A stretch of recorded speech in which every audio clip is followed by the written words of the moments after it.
Hello, everybody. I'm your mentor Anika Memon. Today we are going to learn sentence correction from CSS Past Paper 2011. So let's begin with our first sentence. You have got time too short for that. Now here, this word time is a noun, right? And short is an adjective. Adjective always modifies the noun. And ये जो आपके पास adjective है, it should come before noun. Okay? So your correct sentence would be, you have got very short time for that. I have replaced to with very in order to make it more appropriate. The next is, not only he was a thief, but he was also a murderer. Now here you can notice, ये जो आपकी पहली clause है not only के बाद, he was a thief, and but के बाद जो ये नेक्स्ट क्लॉज है, he was also a murderer, इसमें he was is common, right? So जब आपके पास एक ही कॉमन सब्जेक्ट की दो एडजेक्टिव्स बताई जा रही हों, तो फिर आपके पास स्ट्रक्चर कुछ इस तरह से होता है, ठीक है?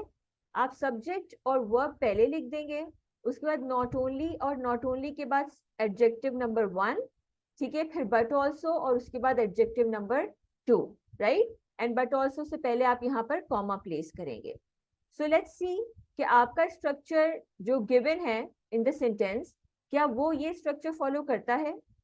सो सबसे पहले आना चाहिए था आपका सब्जेक्ट, राइट? सो यहाँ पर आपके पास सबसे पहले not only, subject is he was in both the clauses, right?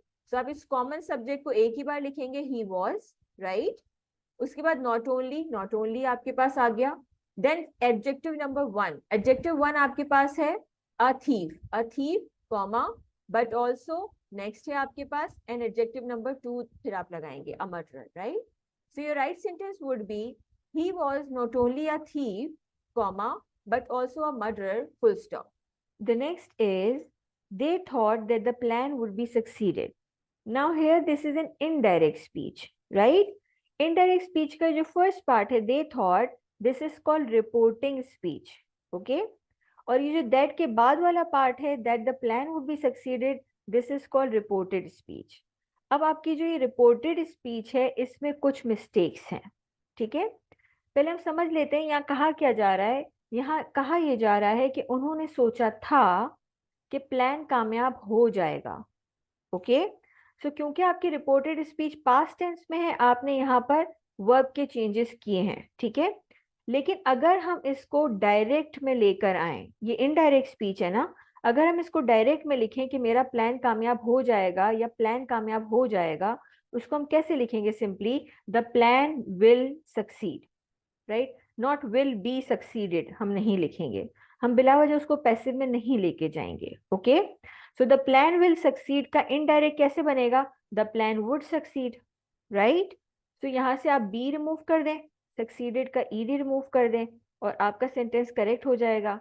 They thought that the plan would succeed. This is your correct sentence.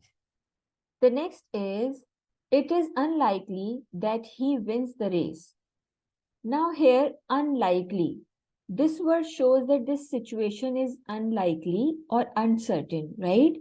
So जब आप इस तरह से कोई unlikely या uncertain situations बता रहे होते हैं, wishes बता रहे होते हैं, hopes बता रहे होते हैं, ठीक है, तो यूजुअली आप सब्जेक्टिव मोड यूज करते हैं, राइट?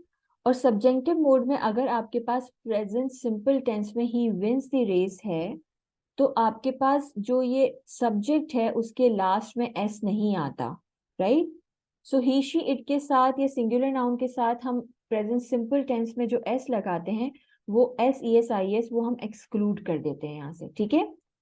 तो the correct sentence would be, it is unlikely that he win the race. The next is, my uncle has told me something about it yesterday. Now here in this sentence, has told is used. Has plus verb's third form. This indicates that the sentence is in present perfect tense, right? Present perfect tense हम use करते हैं जब हम किसी action के बारे में बताना चाहते हैं जो कि कंप्लीट हो चुका है, लेकिन हम ये नहीं बताना चाहते कि वो एक्शन कब हुआ, right? So we do not want to declare when the action happened, okay? लेकिन यहाँ पर ऑलरेडी डिक्लेयर्ड है येस्टरडे, राइट? अगर आप इस सेंटेंस को प्रेजेंट परफेक्ट टेंस में रखना चाहते हैं तो येस्टरडे को यहाँ से रिमूव कर दें और आपका सेंटेंस करेक्ट हो जाएगा, my uncle has told me something about it, full stop. Okay, लेकिन अगर आप येस्टरडे को रखना चाहते हैं तो फिर आपको सेंटेंस बनाना पड़ेगा पास्ट सिंपल टेंस में। ओके, पास्ट सिंपल टेंस हम कब यूज करते हैं? पास्ट सिंपल टेंस भी हम कंप्लीटेड एक्शंस के लिए ही यूज करते हैं, लेकिन फर्क सिर्फ इतना सा है, उसमें हम टाइम इंडिकेट करते हैं, ठीक है, कि वो एक्शन कब हुआ, when that action happened, ये हम बताना चाहते हैं, ठीक है। तो यूजुअली पास्ट सिंपल टेंस में आपके पास कोई adverb of time like yesterday, today, tomorrow, इस तरह का एडवर्ब ऑफ टाइम यूज हुआ होगा, या फिर आपके पास जो है कोई टाइम क्लॉज यूज हुई होगी या टाइम एक्सप्रेशन यूज हुआ होगा, like for example in January on Monday at 5 o'clock, etc. Right? So उस केस में आप जो है इस सेंटेंस को पास्ट सिंपल टेंस में बना सकते हैं।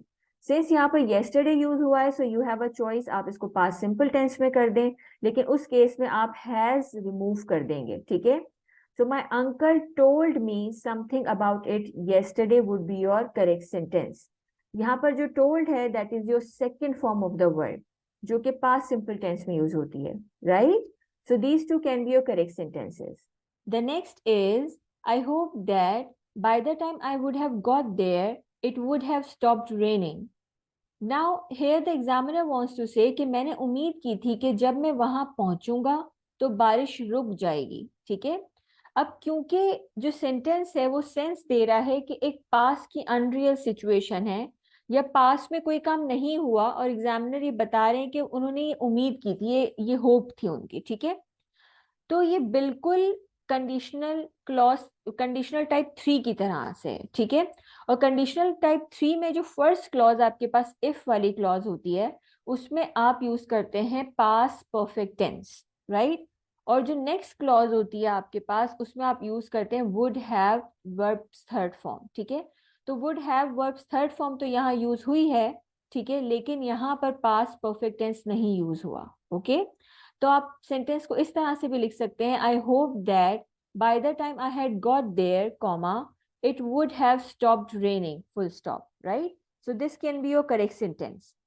But there is another precedent in a book by A.J. Thompson, A Practical English Grammar, where the writer has used past simple instead of past perfect, right? तो आप sentence को इस तरह से भी लिख सकते हैं, I hope that by the time I got there, comma, it would have stopped raining, full stop. The next is, they prevented the driver to stop. Now here this word prevented is always followed by preposition from, right?